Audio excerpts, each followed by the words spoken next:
सरकार की सोच, सरकार की मंशा अवैध माइनिंग के खिलाफ है और आप ये मान करके चलो इस इंसिडेंट के बाद तो और ज़्यादा मजबूती से और सख्ताई से सरकार उस पर एक्शन। वहाँ वो अधिकारी जिनको हमने खोया है, वो भी शहीद जो हमारे हैं, वो भी एक्शन लेने ही गए थे, उसके खिलाफ कार्रवाई करने ही गए थे। पता नहीं कल्चर सा बन गया है, धमकी वाला। और ये कभी कोई किसी दुबई के नंबर से फोन आते हैं, क्या है क्या मामला, हमें तो इसका पूरा कुछ पता नहीं। पदाधिकारियों की मीटिंग आप लेने पहुंचे हो, क्या दिशा निर्देश रहने वाले हैं पूरी मीटिंग का स्थापना दिवस, 20वां स्थापना दिवस हम आगामी 5 अगस्त को राजस्थान के जयपुर में मनाने जा रहे हैं।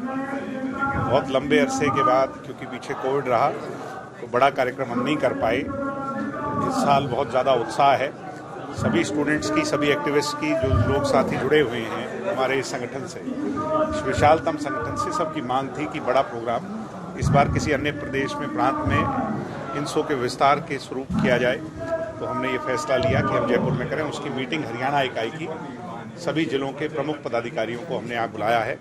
मुझे उम्मीद है कि राजस्थान में इस बार एक नया रणघोष, एक नई शुरुआत जहाँ हमारा संगठन करेगा, जहाँ वहाँ के साथियों को जोड़ेगा, वहीं हरियाणा से भी इस कार्यक्रम में, इस त्यौहार में हजारों की संख्या में साथी जाएंगे। दिग्विजय जी, तावड़ू में एक डीएसपी सामने आई, लगातार सरकार पर हमला, संगठन की सरकार बनी गठबंधन की, लेकिन अवैध माइनिंग, गुंडागर्दी और क्राइम सिरे पर और सरकार कुछ नहीं कर रही है। आंकड़े ये बताते हैं कि सबसे ज्यादा माइनिंग के खिलाफ कार्रवाई अगर किसी सरकार में हुई है, और आप और मैं भी ये इस बात से भली भांति परिचित हैं, हम तो पॉलिटिकल लोग हैं, हमारे से हर तरह के लोग मिलते भी हैं, सबसे ज़्यादा माइनिंग वालों पर अगर कार्रवाई हुई तो इस सरकार में हुई, इन पिछले 3 वर्षों में हुई। आंकड़ों के साथ ना तो मैं हेरफेर कर सकता, ना आप कर सकते, आप भी इस बात को जानते हो।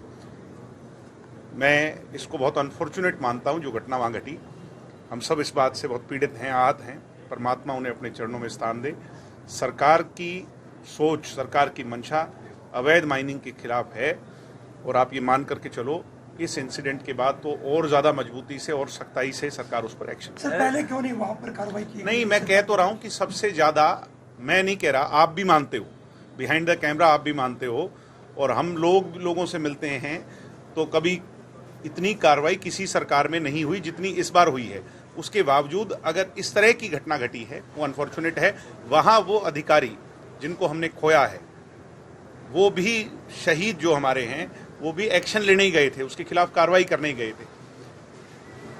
इस तरह के लोग जिन्होंने ये कार्य किया, घिनौना कार्य किया, उनको बिहाइंड द बार डाल दिया गया है और उनके साथ न्याय होगा। ऐसे लोगों को कड़ी से कड़ी सजा। दिग्विजय जी, लगातार विधायकों को धमकियां हैं, फिरौती मांगी जा रही है विधायकों से, उसको लेकर भी विपक्ष लगातार सरकार को, पता नहीं कल्चर सा बन गया है, धमकी वाला। और ये कभी कोई किसी दुबई के नंबर से फोन आते हैं, क्या है क्या मामला, हमें तो इसका पूरा कुछ पता नहीं, मगर ये बड़ा अजीब सा है, हमें तो कभी किसी का फोन आया नहीं। दिग्विजय जी, विपक्ष लगातार आज महंगाई को लेकर प्रदेश भर में कांग्रेस ने प्रदर्शन किया और कहा है कि सरकार ये चाह रही है कि आम आदमी जो है जीना मुश्किल हो जाए। महंगाई हम सब के लिए एक समूची चुनौती है, समूचे राष्ट्र के लिए नहीं, पूरी दुनिया के अंदर महंगाई है।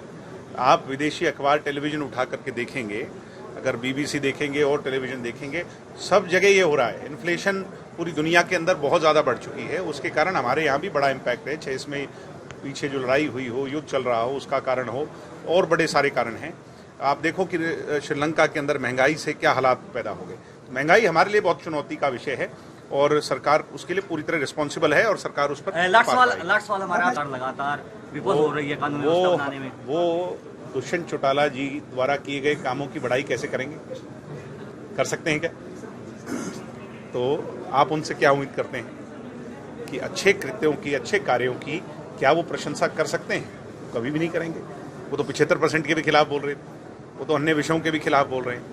उन्होंने मात्र विरोध करना है। हम उनकी भावनाओं को, उनके इमोशंस को, मेरे चाचा हैं, आपसे कई गुना ज़्यादा बेहतर मैं जानता हूँ, तो इसलिए मैं उस पर कम कह करके यही कहूँगा कि हम अपने काम पे लगे हुए हैं, वो अपने काम पे लगे रहे। 2024 में बीजेपी और जेजेपी मिलकर चुनाव लड़ेगी क्या? ब्रजेंद्र सिंह और वीरेंद्र सिंह राजनीति में लगातार भविष्य के घर में क्या छिपा हुआ है ये भविष्य में ही पता चलेगा, ब्रजेंद्र इसलिए सिंह थोड़ा सा इंतजार आप भी करो। चौधरी- मगर हमारा गठबंधन आज के दिन यथास्थिति बहुत मजबूत है। चौधरी वीरेंद्र सिंह और ब्रजेंद्र सिंह ब्रजेंद्र सिंह लगातार लगातार कह रहे हैं applies the same to Brijendra Singh and Birendra Singh. क्या वो दुष्यंत की प्रशंसा कर सकते हैं क्या? उनकी दुकान नहीं बंद हो जाएगी? समझदार हो आप।